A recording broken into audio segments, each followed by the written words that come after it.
ఏం చేస్తుందంట, అందరిని బలపరచడానికి ఇంటింట రొట్టె తెచ్చింది. ఫోన్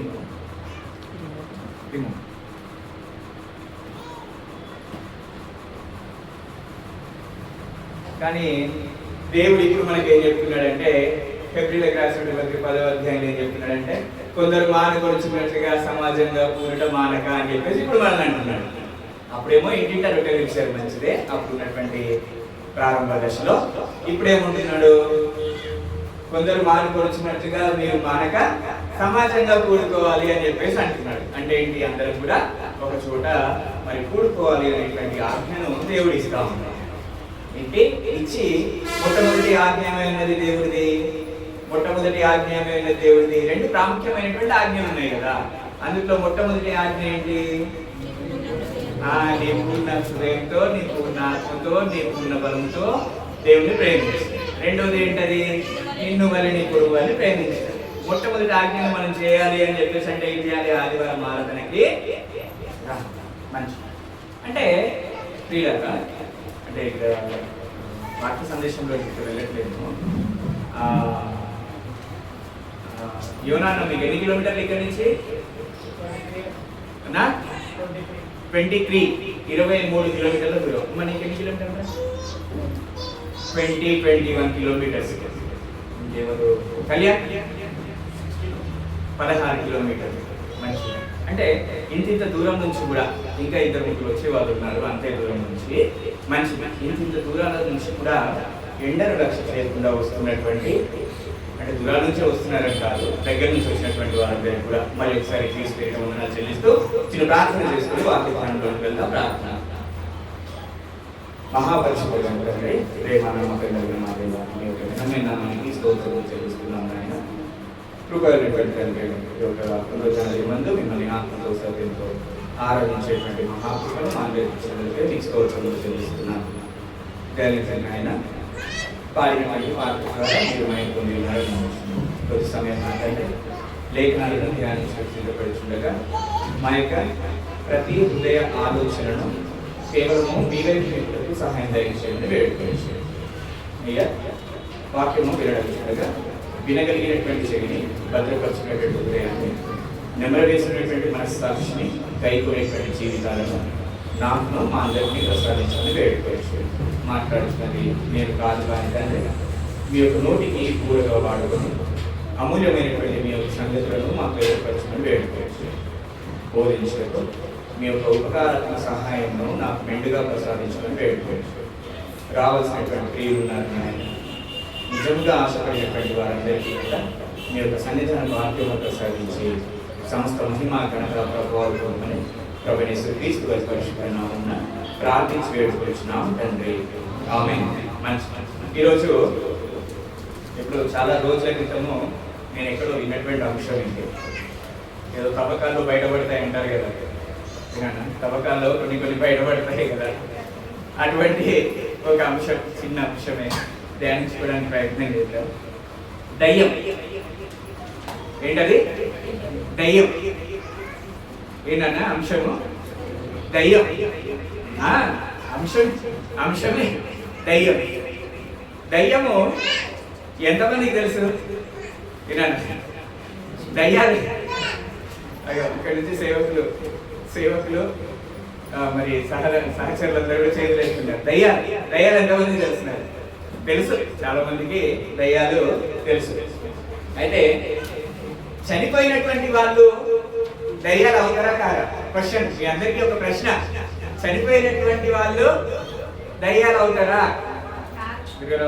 చనిపోయినటువంటి వాళ్ళు దయ్యాలు అవుతారా? అవుతారా?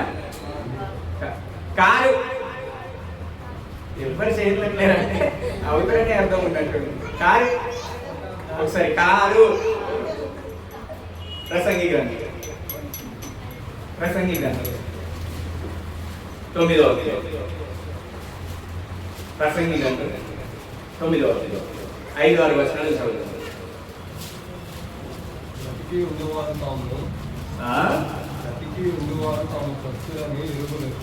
బ్రతికి ఉన్నవారు తాము చచ్చుదురు అని ఎరుగుదురు, అయితే చచ్చిన వారు ఏమీయు ఎరగదు. వారి పేరు మరవబడి ఉన్నది, వారికి ఇంకా ఏ లాభమును కలగదు. వారి ప్రేమింపరు, పగ పెట్టుకొనరు, అసూయ పడరు.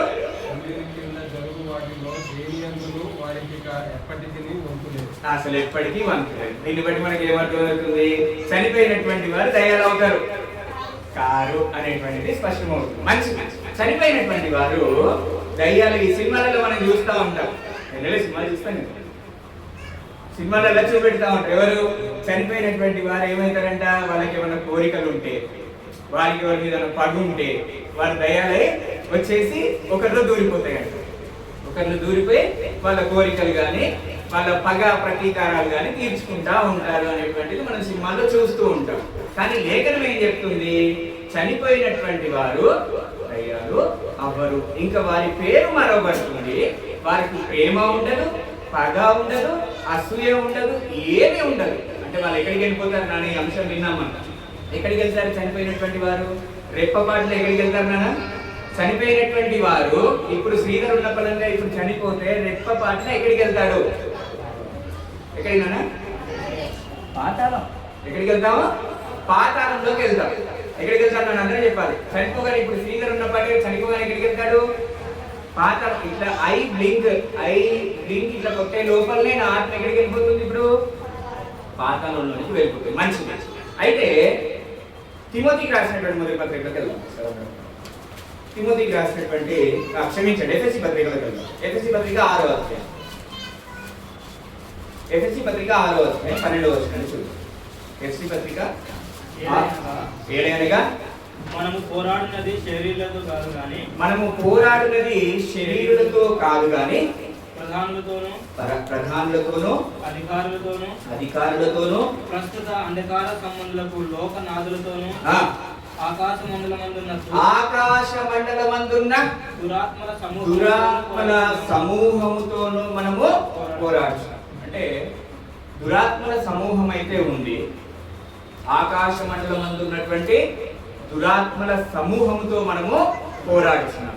దయ్యాలు లేవు కానీ దురాత్మల సమూహము అంటే ఇది దేవుడి చేత సృష్టింపబడినటువంటి దేవదూతలు అహంకారముతో పడద్రోయబడిన అహంకారంతో నిండిపోయినప్పుడు మరి దేవుడు వాళ్ళను గెంటివేయగా ఫామ్ అయినటువంటి ఆ యొక్క సమూహం, వాటి యొక్క ప్రభావము ఉంది. నేను ఇప్పుడు ఆ కనిపించినటువంటి దయ్యాల గురించి మాట్లాడట్లేను కానీ కనిపించేటువంటి కొన్ని దయ్యాల గురించి మాట్లాడుతున్నాను. అంశంలో ఉన్నామన్నా? అంశంలో కనబడని ఆ దయ్యాల గురించి నేను మాట్లాడట్లేను కానీ ఆ దురాత్మల సమూహం గురించి నేను మాట్లాడట్లేను కానీ కనిపించేటువంటి దయ్యాల గురించి మాట్లాడుతున్నాను. కొన్ని వచనాలు చూపించుకోవడానికి ప్రయత్నం చేద్దాం. ఒకసారి అందరం కూడా మొట్టమొదటి రకమైనటువంటి దయ్యం ఏ రకం అంటే బోధించే దయ్యం. రాసుకోండి, అందరు కూడా రాసుకుంటే మొట్టమొదటి రకమైనటువంటి దయ్యాలు బోధించే దయ్యాలు. ఏం దయ్యాలు నాన్న?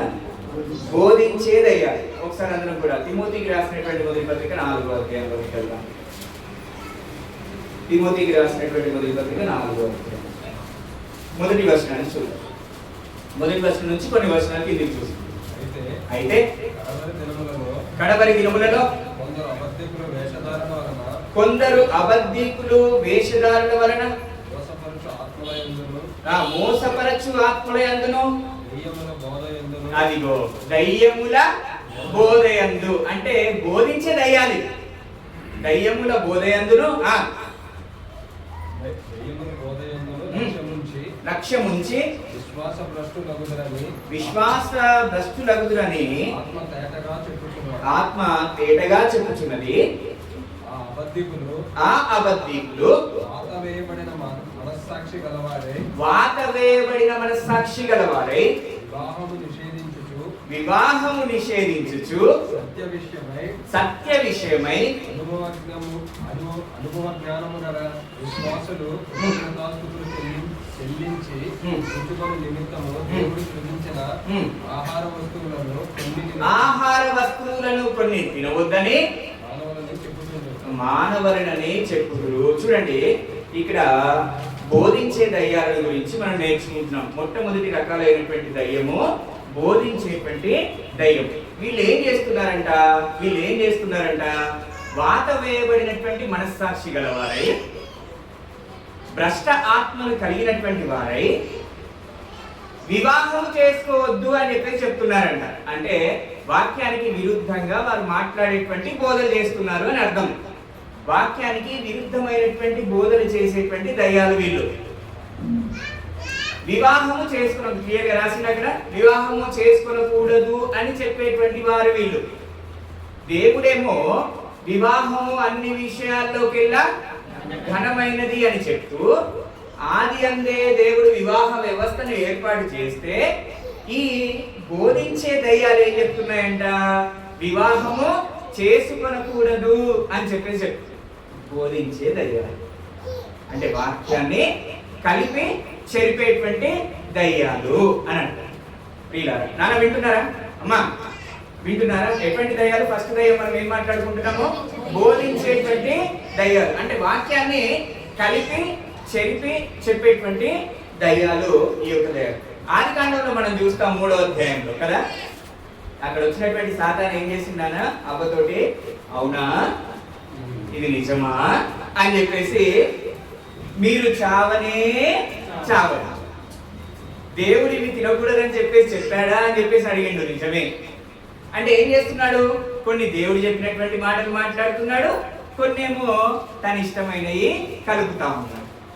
కొన్ని దేవుడు చెప్పినటువంటి మాటలు మాట్లాడుతూ ఉన్నాడు, అవునా ఇది నిజమా, ఈ చెట్ల ఫలాల్లో ఏదైనా దేవుడు తినొద్దని మీతో చెప్పాడా, దేవుడు చెప్పినటువంటి మాటలనే ఆయన ఉద్దేశిస్తూ ఇంకొకటి ఏం చేసిండు, మీరు చావనే చావరా. కలిపిండా లేదా? కలిపి చెరిపేటువంటి దయ్యాలు అంటే బోధించేటువంటి దయ్యాలు. ఒక ఆయనంట పాలు అమ్మాలనుకున్నాడంట. పాలు మంచిగా నీళ్లు బిందెలో నింపిండు. నీళ్ళంటే బిందెలో నింపేసి పాలు పాలు పాలు అని అమ్ముకుంటా వీధిలో తిరుగుతాడంట. ఎవరన్నా కొంటారా? పాలు అని చెప్పేసి నీళ్ళని అమ్ముకుంటే ఎవరన్నా కొంటారా? ఎవ్వరు కొనలేదంట. అరే ఏంటి ఇట్లా అయిపోయింది అని చెప్పేసి తెల్లారు ఏం చేసిండు, కొన్ని పాలు తీసుకొని ఆ బిందెడి నీళ్ళలో నింపేసి ఏమైనా నీళ్ళు కూడా పాలు అయిపోయినాయా? అప్పుడు పాలు పాలు అని చెప్పి మరుసటి రోజున తిరిగిండంట. కొట్టరా కొనరా? అంటే ఏం చేసిండు, ఇప్పుడు కలిపి చేర్పేసి. ఏం చేసిండు? కలిపి చేర్పేసి. అట్లాగే ఈ అబద్ధాలను బోధించేటువంటి దయ్యాలు వాక్యాన్ని ఏం చేస్తూ ఉంటారు, కలిపి చేర్పేసి. వాక్యం ఒకటి చెప్తా ఉంటారు, వాళ్ళ వాక్యం తెలీదా అంటే తెలుసు. వాక్యం తెలీదా అని చెప్పేసి అంటే తెలుసు. ఎందుకంటే అప్పుడు ఉన్నటువంటి ఆదాం దగ్గర ఉన్నటువంటి లేదంటే హవ్వ దగ్గర ఉన్నటువంటి ఆ సాతానికి వాక్యం తెలీదా? తెలుసు. దేవుడు చెప్పినటువంటి మాటలనే చెప్తాడు. చెప్పి దానికి ఇంకొక 2-3 యాడ్ చేస్తాడు. మనందరికీ తెలుసు, యేసుక్రీస్తు ప్రభువారు శోధింపబడినప్పుడు అపవాది ఏం చేసిండు? అపవాది ఏం చేసిండు? దేవుని యొక్క మాటలనే, ఈ రాళ్ళు నువ్వు దేవుని కుమారుడవైతే ఇక్కడ నుంచి అక్కడికి దూకు, నీ యొక్క పాదములకు రాయి తగలకుండా దేవుడు తన దూతలకు ఆజ్ఞాపించును అని చెప్పి ఎక్కడి నుంచి తీసిండది? ద్వితీయోపదేశకాండం నుంచి తీసిండు. ఆయన అక్కడ 3 రకాల శోధనలు యేసుక్రీస్తు ప్రభువారిని చేస్తాడు. ఎట్లా చేస్తాడు? దేవుని యొక్క లేఖనాలనే తీస్తాడు. తెలీదా వాడికి అంటే తెలుసు, కానీ ఏం చేస్తాడు? కలిపి చెరుపుతాం. చాలా జాగ్రత్తగా ఉండాలి. ఈ దయ్యాలతో, బోధించేటువంటి దయ్యాలతోటి మనము చాలా జాగ్రత్తగా ఉండాలి. మరి ఏం బోధిస్తున్నారు అనేటువంటిది బోధించేటువంటి వారమైనటువంటి మేము ప్రశ్నించుకోవాల్సినటువంటి వారమై ఉంటూ ఉన్నాం. అందుకని మత్తయి సువార్తకు ఒకసారి వెళ్దాం. మత్తయి సువార్త, అక్కడే మనం ఇంతకుముందు చూసుకున్నదే 4వ అధ్యాయము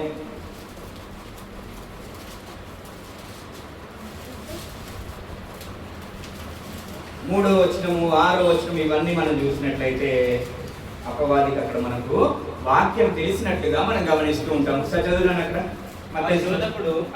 ఆయన ఎద్దకు వచ్చి నీవు దేవుని కుమారుడవైతే, అదిగో నీవు దేవుని కుమారుడవైతే ఈ రాళ్ళు రొట్టెలగునట్లు చేసుకో అని చెప్పేసి అన్నాడు. అంటే ఏంటి? ఎక్కడ తీసుకున్నాడు?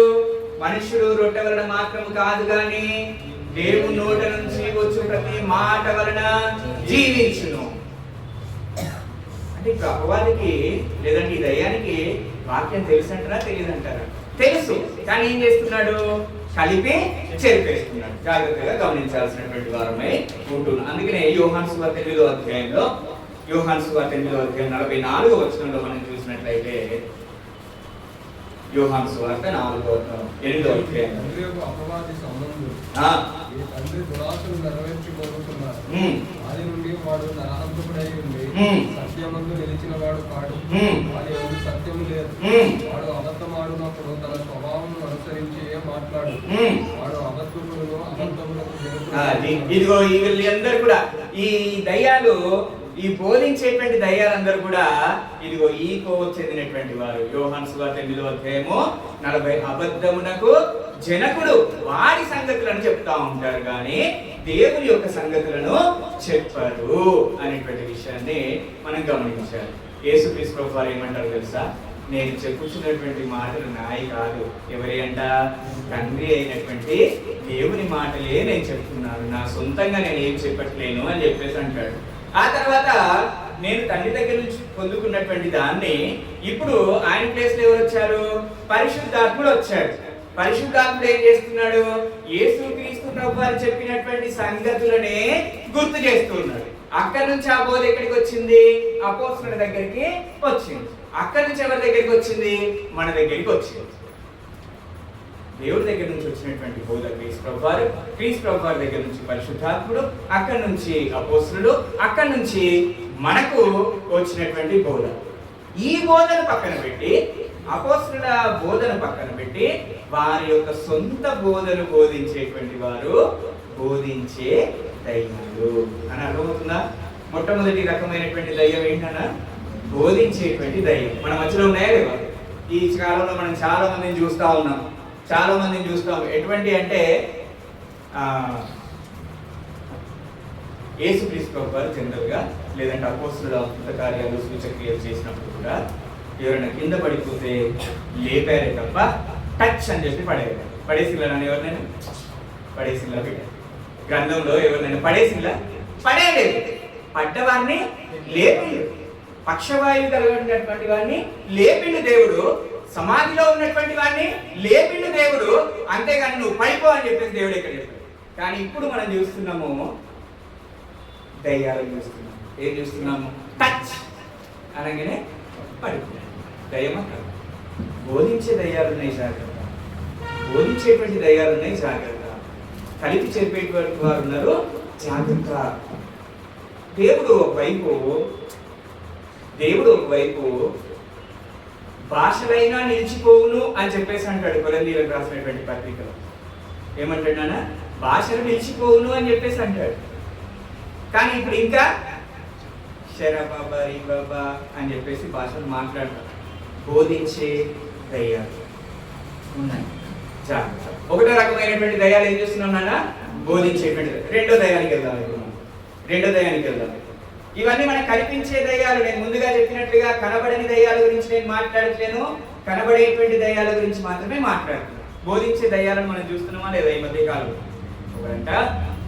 ఒకరంట టీవీలో చూస్తూ ప్రార్థన చేస్తే అంట ఎక్కడో గుంటూరులో ఉన్నటువంటి వాళ్ళకి విడుదల వచ్చేసిందంట. నిజమా? అట్లా జరుగుతుందమ్మా? ఇక హాస్పిటల్ వద్దా మరి? హాస్పిటల్ ఇక్కడ టీవీలో నువ్వు ప్రార్థన చేస్తే అక్కడ దిక్కున లేచి నిల్చున్నారంట. చాలా తప్పు కదండి. వాక్యాన్ని కలిపి చేపెట్టి దయ్యాలు ఉన్నాయి జాగ్రత్త, మోసపోతుంది. మంచిది. రెండో రకం వాక్యం వినే దయ్యాలు. అబ్బా ఈ టైటిల్ ఏదో బాగుంది. వాక్యం వినేటోళ్ళు కూడా దయ్యాలే అంట. చూద్దాం ఈ వాక్యం వినే దయ్యాల గురించి కొంచెం నేర్చుకోవడానికి ప్రయత్నం. లూకాసు వార్త 13వ అధ్యాయంలోకి వెళ్తాం. లూకాసు వార్త 13వ అధ్యాయంలోకి వెళ్తాం. 10 నుంచి ఒక 2 వచనాలు చదువుతాం. విశ్రాంతి దినమున అదిగో ఆయన ఒక సమాజ మందిరంలోనికి వెళ్ళిండంట. ఎక్కడికి వెళ్ళిండంట? సమాజ మందిరంలోనికి, అంటే సంఘంలోనికి. అంటే యేసుక్రీస్తు వారు ఎక్కడికి వెళ్ళిండంట బోధించడానికి? సంఘంలోనికి వెళ్ళిండు. అంటే ఇప్పుడు సంఘంలో ఉన్నటువంటి ప్రక్రియను ఆలోచిస్తా ఉన్నాం మనం. అంటే వినేదయాలనుకుంటున్నాం కదా. యేసుక్రీస్తు వారు ఎక్కడికి వెళ్ళారంట? సమాజ మందిరంలోనికి వెళ్ళారు. దేనికి? బోధించడానికి వెళ్తారు ఆయన. ఇప్పుడు ఆయన బోధించడానికి సమాజ మందిరంలోనికి వెళ్ళారు. వెళ్ళిన తర్వాత ఏం జరిగిందో చూద్దాం. సమాజ మందిరంలో బోధించినప్పుడు ఆ. 18 ఏండ్ల నుండి 18 ఏండ్ల నుండి బలహీనతకు దయ్యం కట్టిన ఒక స్త్రీ అతడ ఉండేది. అక్కడ ఒక దయ్యం పట్టినటువంటి స్త్రీ ఉంది. అంటే వినే దయ్యం ఉంది అక్కడ. అని అర్థమవుతుందా? వినేటువంటి దయ్యం ఉంది అక్కడ. దయ్యం పట్టినటువంటి స్త్రీ ఉంది అక్కడ. ఎన్ని సంవత్సరాల నుంచి? 18 సంవత్సరముల నుండి దయ్యం పట్టినటువంటి స్త్రీ అక్కడ. వినేటువంటి దయ్యాలు ఎక్కడుంటాయి? సంఘంలోనే. ఆమె ఎక్కడుంది? సమాజ మందిరంలోనే ఉంది. ఇప్పుడు ఎక్కడున్నాయి? సంఘంలోనే ఉన్నాయి వినేటువంటి దయ్యాలు. ఎందుకు వినేటువంటి దయ్యాలు? ఆమె ఎట్లా ఉందంట? నడుము వంగిపోయి ఉంది. దయ్యం పట్టి ఎలా ఉంది? మళ్ళీ చదువునా? నడుము వంగిపోయి అంటే ఏదో బలహీనత. ఏదో బలహీనత కలిగినటువంటి దయ్యాలము సంఘంలోనే ఉన్నాము. దేనికో బెండైనటువంటి వారు, ఏదో బలహీనతలో మనం చిక్కుకున్నటువంటి వారు ఎక్కడున్నామంట? సంఘంలోనే వినేటువంటి దయ్యాలము ఉన్నాం. ఆమె దయ్యం పట్టి వంగిపోయింది. మనము ఏదో బలహీనతకు బెండై ఉన్నాయి. అది తేడా. అర్థమవుతుందా? వినేటువంటి దయ్యం. ఏ బలహీనతకు బెండై ఉన్నాం మనము? ఆమె 18 సంవత్సరాల నుంచి ఆ దయ్యం పట్టుకున్నామే. మనకి ఎన్ని సంవత్సరాల నుంచి ఏ బలహీనత పట్టుకొని ఉంది? సీరియలా, సినిమానా, రీల్సా, మొబైల్ ఫోనా? ఏ బలహీనత పట్టుకొని ఉంది? మొబైల్. చాలా అత్యధికమైనటువంటి ఓట్లు మొబైల్కే. ఇట్లా ఇట్లా ఇట్లా ఇట్లా స్క్రోల్ చేస్తా ఉంటే వస్తూనే ఉంటాయి. మనకు వచ్చినటువంటి వైరస్ ని మనం అంత తేలిగ్గా మన దగ్గర కంట్రోల్ చేయం. మన పిల్లలకు కూడా పాకుతుంది. ఏమైతుంది? మన పిల్లలకు కూడా పాకుతుంది. వాడికి అన్నం తినిపించాలి అంటే మొబైల్ ఇవ్వాల్సిందే. వాడిని ఊరుకోబెట్టాలి అంటే మొబైల్ ఇవ్వాలి. వాడిని పడుకోబెట్టాలి అంటే మొబైల్ ఇవ్వాలి. సమాజ మందిరంలోనే వినేటువంటి దయ్యాలే ఉన్నాం. కొంతమందికి కొన్ని బలహీనతలు. తాగేటువంటి బలహీనత. ఏం తాగేటువంటి? మందు తాగేటువంటి బలహీనత. కొంతమందికి సిగరెట్ తాగేటువంటి బలహీనత. ఏ బలహీనతతో ఉన్నటువంటి వినేటువంటి దయ్యాలు మనం? కొంతమందికి సినిమాలో పిచ్చి. ఎట్లాంటి పిచ్చి అంటే హారర్ మూవీస్ చూస్తారు. ఎట్లాంటి హారర్ మూవీస్ చూసేస్తారు. సస్పెన్స్ థ్రిల్లర్స్ చూసారు. Thank you. యథార్థవంతుడు మంచిది. కాబట్టి ఏ బలహీనత కలిగినటువంటి దయ్యాలం మనం? వినేటువంటి దయ్యాలు అని చెప్పేసి దేవుని యొక్క లేఖనమే వాక్యం వినేటువంటి దయ్యాలంగా మనం ఉన్నాము అని చెప్పేసి దేవుడు. అందుకనే యెహెజ్కేలు గ్రంథంలోకి వెళ్దాం. ఒక చక్కటి మాట ఉంది అక్కడ. యెహెజ్కేలు గ్రంథము 33వ అధ్యాయంలోనికి వెళ్దాము. యెహెజ్కేలు గ్రంథం 33వ అధ్యాయం 31, 32 వచనాలు చదువుతాం. యెహెజ్కేలు గ్రంథము 33వ అధ్యాయము 31, 32. నా జనులు అదిగో చూడండి, రాదగిన విధముగా నీ సన్నిధానంలోకి వచ్చి. అంటే మనం కూడా ఆయన యొక్క సన్నిధానంలోకి వస్తున్నామా? అమ్మ వింటున్నారా? రాదగిన విధంగానే వస్తున్నాం. అంటే ఖచ్చితంగా సమాజ మందిరానికి రావాలి కాబట్టి వస్తున్నాం. మంచిది. ఆ తర్వాత అబ్బా చక్కగా నా జనులైనట్లుగా నా ఎదుట కూర్చొని నీ మాటలు విందురు. చూడండి, వినేటువంటి దయ్యాలు చూడండి, చక్కగా వస్తారంట, చక్కగా కూర్చుంటారంట, చక్కగా వింటారంట. కానీ ఏదో బెండ్ ఉంది. ఆ దయ్యం పట్టినటువంటి స్త్రీ ఎక్కడుంది? సమాజ మందిరంలోనే ఉంది, కూర్చొనే ఉంది, చక్కగా వచ్చింది, చక్కగా వింటుంది. అయినా కానీ ఏమైంది? ఆమె బెండ్ అయింది. అంటే మనలో కూడా ఏదో బెండ్ అయ్యేటువంటి విషయం ఉంది. ఆన్లైన్ బెట్టింగ్ ఉందని అన్నా. ఈజీ ఇన్కమ్ కోసం ఆన్లైన్ బెట్టింగ్ ఉందా? జాగ్రత్తగా. పాపం అనేటువంటి ఏదైనా బలహీనత ఉందా మన లోపల? జాగ్రత్త. వినేటువంటి దయ్యాలు ఈరోజు మనలో ఉన్నామేమో ఒకసారి చూసుకోవాల్సినటువంటి వారమై ఉంటూ ఉన్నాం. జనరల్గా వినేటువంటి దయ్యాలు మొదట చెప్పుకున్నటువంటి దయ్యం ఏంటన్నా? మొదట చెప్పుకున్నటువంటి బోధించేటువంటి దయ్యాలు. రెండవది వాక్యం వినేటువంటి దయ్యాలు. వాక్యము వింటున్నాం, చక్కగా వస్తున్నాం, చక్కగా కూర్చుంటున్నాం, చక్కగా వింటున్నాం, కానీ ఎక్కడో బెండ్ అవుతున్నాం. ఏ విషయంలోనూ బెండ్ అవుతుంది. అది నీకు తెలుసు, దేవునికి తెలుసు. అది మనుషులు ఎవరికి తెలియకపోవచ్చు, అది నీకు తెలుసు, దేవుడికి తెలుసు. మన మనస్సాక్షి మనకు చెప్తూనే ఉంది. ఈరోజు లేటెస్ట్ నిజంగా యథార్థంగా లోపల ఏదో బలహీనత ఉంది. అది ఎవరికి కనిపించదు. పైకి శ్రీధర్ బాగానే కనబడతారు, పైకి శ్రీధర్ సూపర్ కనబడతారు, మెరుస్తూ ఉంటాడు, కానీ లోపల మొత్తం కుళ్ళిపోయి ఉంటాడు. లోపల మొత్తము పాపమే, లోపల మొత్తం చెడుతనమే, లోపల మొత్తం వ్యభిచారమే, లోపల మొత్తం దొంగతనమే, లోపల మొత్తం నరహత్యనే, లోపల మొత్తం అబద్ధమే. ఏముంది లోపల? బెండ్ అయిపోయింది, బెండు తీసేది. ఈరోజు వాక్యం వినేటువంటి దయ్యాలంగా ఉన్నామా, వాక్య ప్రకారం జీవించేటువంటి వారంగా ఉన్నామా అనేటువంటి అంశాన్ని టెస్ట్ చేసుకోవాల్సినటువంటి వారమని ఉంటూ ఉన్నాం. మంచిది. ఒక సబ్బు అందరి మురికిని తీసేస్తారు, సబ్బుతో తానే చేస్తాం కదా, చేస్తామా? అందరి మురికిని తీసేస్తారు, ఒక్కదాని మురికే తీసేది. ఏంటి తెలుసా? సబ్బు పెట్టేది. సబ్బు పెట్టేది ఎప్పుడు? సబ్బు పెట్టిలోనే పెడతాం కదా సబ్బు. దాంతో అందరికీ వదులుతూ ఉంటాం, అది అందరినీ శుభ్రం చేస్తుంది, కానీ సబ్బు పెట్టే మాత్రం శుభ్రపడదు. అర్థమవుతుందా మీకు నేను చెప్పేది? సబ్బు పెట్టే ఎప్పుడు శుభ్రపడదు, సబ్బు దాంట్లోనే ఉంటుంది, కానీ అది శుభ్రపడదు.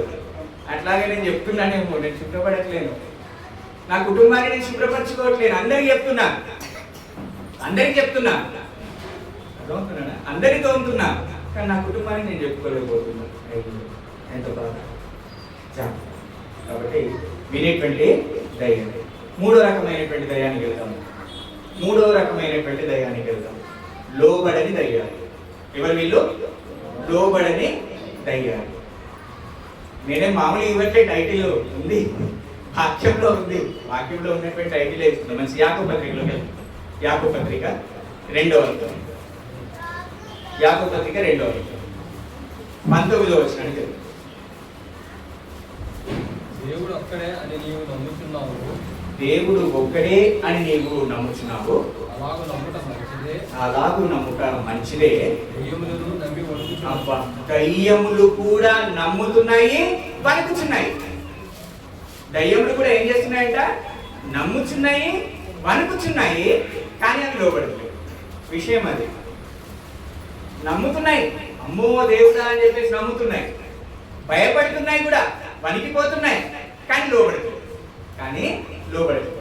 మనకు కూడా చాలా చాలా చాలా అంటే చాలా క్రైస్తవులము అని పిలువబడినటువంటి నాటి నుండి ఇప్పటి వరకు ఎన్నో ప్రసంగాలు వినుంటామా లేదా? ఇప్పుడు నాకు తెలిసి మన యూట్యూబ్ ఛానల్ స్టార్ట్ అయినప్పటి నుంచే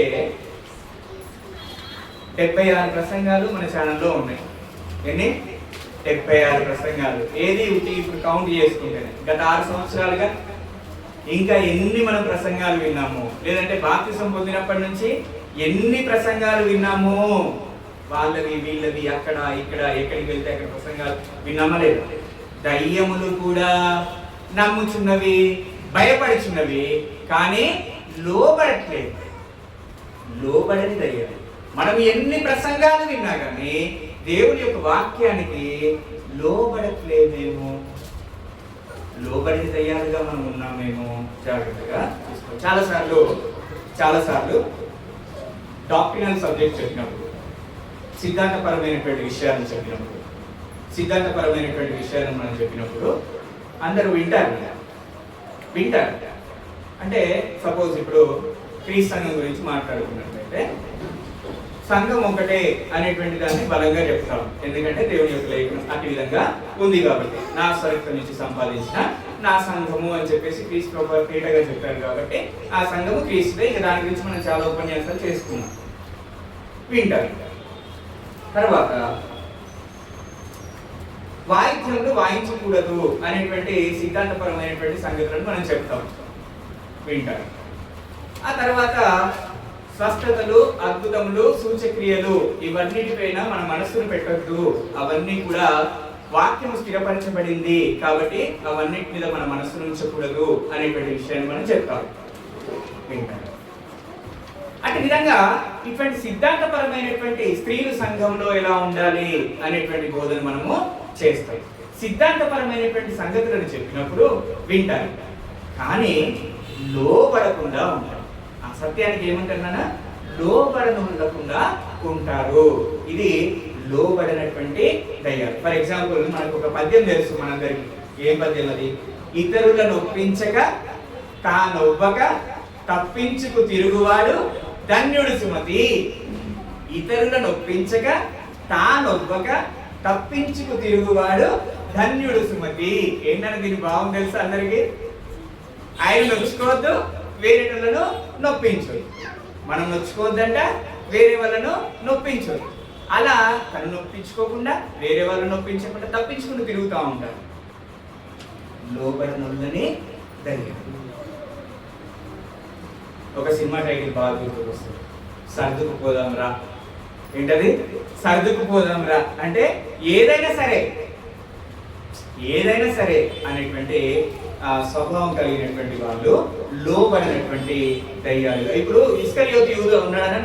ఇస్కరియోతు యూదా ఉన్నాడా? ఎన్ని సంవత్సరాలు ఉన్నాడు యేసుక్రీస్తు ప్రభువారితో? 3.5 సంవత్సరాలు ఉన్నాడా ఆల్మోస్ట్. అంటే ఎన్ని మాటలు వినొచ్చు యేసుక్రీస్తు ప్రభువారికి? ఎన్ని మాటలు వినొచ్చు నాన్న? ఆయన ప్రతి చోట వాక్యమే చెప్పిండు కదా, ఆయన ప్రతి చోట బోధన చేసిండు కదా, ఆయన నడకలో చూయించిండు కదా మాదిరిని. చూయించిన తర్వాత అంతకాలము దగ్గరగా ఉండి చూచినటువంటి ఇస్కరియోతు యూదా లోబడినటువంటి దయ్యంగా మిగిలిపోయాడు. లోబడ్డా? లోబడలేదా యూదా? లోబడలేదు. ఆయన అప్పగించేసిండు. కాబట్టి చాలా జాగ్రత్తగా మనం ఏ కోవలో ఉన్నాం? బోధించేటువంటి దయాళంగా ఉన్నామా? వాక్యం వినేటువంటి దయాళంగా ఉన్నామా? లోబడని దయ్యాలంగా ఉన్నామా? చివరి దయ్యానికి వెళ్ళిపోదాం.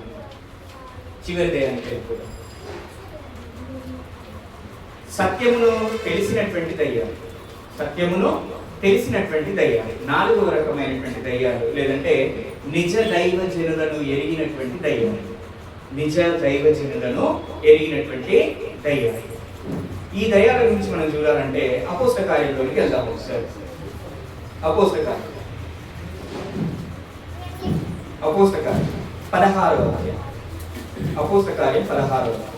16వ వచనం నుంచి కొంచెం కింది చదువుతాం.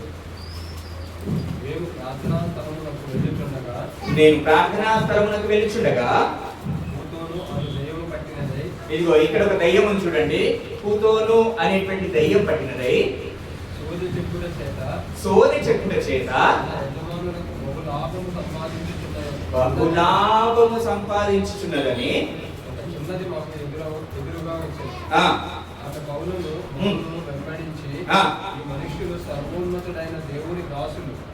ఈ మనుషులు సర్వోన్నతుడైన దేవుని దాసులు. చూడండి, దయ్యం గుర్తుపట్టేసింది. సత్యమును గుర్తుపట్టేటువంటి దయ్యం. ఈ మనుషులు సర్వోన్నతుని దేవుని కుమారుడు. అక్కడ ఉన్న దేవుని ఇద్దరు, పౌలు, సీల. వీళ్ళిద్దరు వచ్చారు. వీళ్ళిద్దరు ఆ ఊర్లోకి వచ్చినప్పుడు అక్కడ కనబడుతున్నటువంటి ఆ యొక్క పుతోను అనేటువంటి దయ్యం పట్టినటువంటి స్త్రీ, ఆమె నిజమైనటువంటి దాసులను గుర్తుపట్టింది. ఈరోజు నిజమైనటువంటి సత్యమును గుర్తుపడుతున్నామా? ఆ దయ్యం గుర్తుపట్టింది. ఆ దయ్యము వీరు సర్వోన్నతుడైన దేవుని దాసులు అని చెప్పేసి గుర్తుపట్టింది. ఈ రోజు ఇదే సత్యము అనేటువంటి దాన్ని మనము గుర్తుపట్టగలుగుతున్నామా అనేటువంటి దాన్ని మనము సరి చూసుకోవాల్సినటువంటి వారమై ఉంటున్నాం. చాలా ప్రదేశాలలో సంఖ్య ఎక్కువగా ఉండవచ్చు. వీళ్ళ బాగా గుర్తుపెట్టుకోండి, సంఖ్య ఎక్కువగా ఉండవచ్చు. అది మనుషుల దృష్టిలో ఘనత వహించవచ్చు నాన్న. కానీ దేవుని దృష్టిలో ఆయన వాక్యానికి విరుద్ధంగా బోధించినట్లయితే వారు ఎక్కడ ఉంటారంట? ఖచ్చితంగా అధములై ఉంటారు. ఎక్కడ ఉంటారు అంటే కింది స్థానంలో ఉంటారు. జనుల దృష్టిలో వారు ఘనులై ఉంటారేమో, కానీ దేవుని దృష్టిలో వారు చాలా అధములుగా ఉంటారు. కాబట్టి అటువంటి వాటిని మనం గుర్తుపట్టాల్సినటువంటి వారమై ఉంటూ ఉన్నాం. ఇక్కడ ఈ దయ్యము వీరు సర్వోన్నతమైన దేవుని దాసులు అని చెప్పేసి ఈ దయ్యము గుర్తుపట్టింది. ఇంకో దయ్యాన్ని చూద్దాం. అదే 19వ అధ్యాయం, అపోస్తల కార్యము 19వ అధ్యాయం 11వ వచనాన్ని చూద్దాం.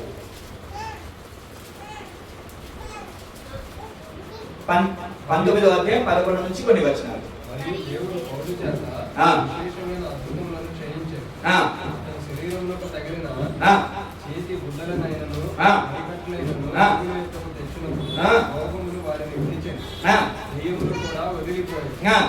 అప్పుడు దేశ సంచారులను మాంత్రికులైన కొందరు యూదులు పౌలు ప్రకటించు యేసు తోడు మిమ్మల్ని ఉచ్చాటన చేయుచున్నాడు. ఇక్కడ చూడండి, ఇక్కడ ఒక దయ్యం పట్టినటువంటి వృత్తాంతం మనకు కనబడతా ఉంది. అయితే ఇక్కడ పౌలు చేసిన విధంగా కొంతమంది ఏం చేసిందంటే, పౌలు యేసుక్రీస్తు నామములో ప్రార్థన చేసినప్పుడు అక్కడ ఉన్నటువంటి దయ్యాలు వెళ్ళిపోతున్నాయి. ఆయన యొక్క నడికట్లు తాకినటువంటి వారు కూడా బాగుపడుతూ ఉన్నారు. ఆయన వస్త్రములు ముట్టుకున్నటువంటి వారు కూడా బాగుపడుతూ ఉన్నారు. అయితే పౌలు చేసినట్లే మేము కూడా చేస్తాం, అంటే మేము కూడా నిజమైనటువంటి వారమే అని చెప్పుకునేటువంటి ప్రయత్నం చేస్తూ అక్కడ 8 మంది కనబడతారు. మరొకసారి చదువున్నాను, ఎంతమంది ఉన్నారు అక్కడ? అప్పుడు దేశ సంచారులను మంత్రులైన కొందరు యూదులు పౌలు ప్రకటించి యేసు తోడు మిమ్మల్ని ఉచ్చాటన చేయుచున్నామన్న మాట చెప్పి దయ్యములు పట్టిన వారి మీద ప్రభువైన యేసు నామమున ఉచ్చరించడం కోరుకోరు. చూడండి, వాళ్ళు ఏం చేసిందంటే ఆ దయ్యాన్ని వెళ్ళగొట్టడానికి యేసు నామమున ఉచ్చాటన చేసినప్పుడు అక్కడ జరిగింది చాలా గమ్మత్తుగా ఉంటుంది. ఏం జరిగి ఉంటుంది చెప్పండి?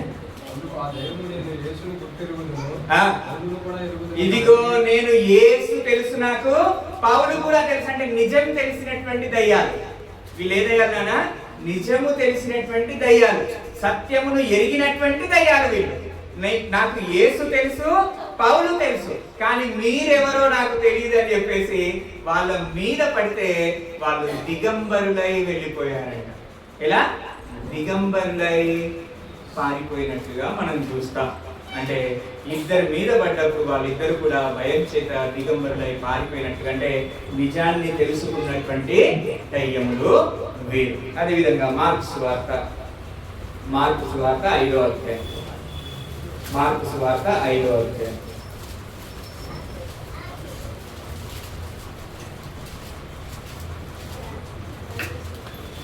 మార్కు సువార్త 5వ అధ్యాయం 1 నుంచి కొన్ని వచనాలు చదివి. వారు సముద్రమునకు అతివేరున్న గెరేసానుల దేశమునకు వచ్చింది. ఆయన దేవుని దిగగానే పవిత్రాత్మ పట్టిన వాడు సమాధులలో నుండి వచ్చి ఆయనకు ఎదురుపడి, వాడు సమాధులలో వాసము చేసిన వాడు సంఖ్యలతోనైనను ఎవడను వాని బంధింపలేకపోయింది. వారు వాని కాళ్లకును చేతులను సంఖ్యలు వేసి బంధించినను వాడు ఆ చేత సంఖ్యలను పెంచి కాళ్ళ సంఖ్యలను కృష్ణుడిగా చేసిన ఎవడను వారిని సాధుపరచలేకపోయింది. వాడు ఎల్లప్పుడూ రాత్రింబగళ్ళు సమాధుల్లోను కొండలలోను కేకలు వేయించు తాను రాళ్లతో గాయపరుచుకుని. ఇదిగో ఇటువంటి భయంకరమైనటువంటి దయ్యాన్ని అక్కడ మనం చూసి ఎవ్వరు సాధుపరచలేకపోయిందంట, ఎవ్వరు కూడా వాడిని లోపరుచుకోలేకపోయింది. అయితే అప్పుడు యేసుక్రీస్తు ప్రభువారు వస్తున్నారు. అప్పుడు వాడు చెప్పినటువంటి మాట చూడండి.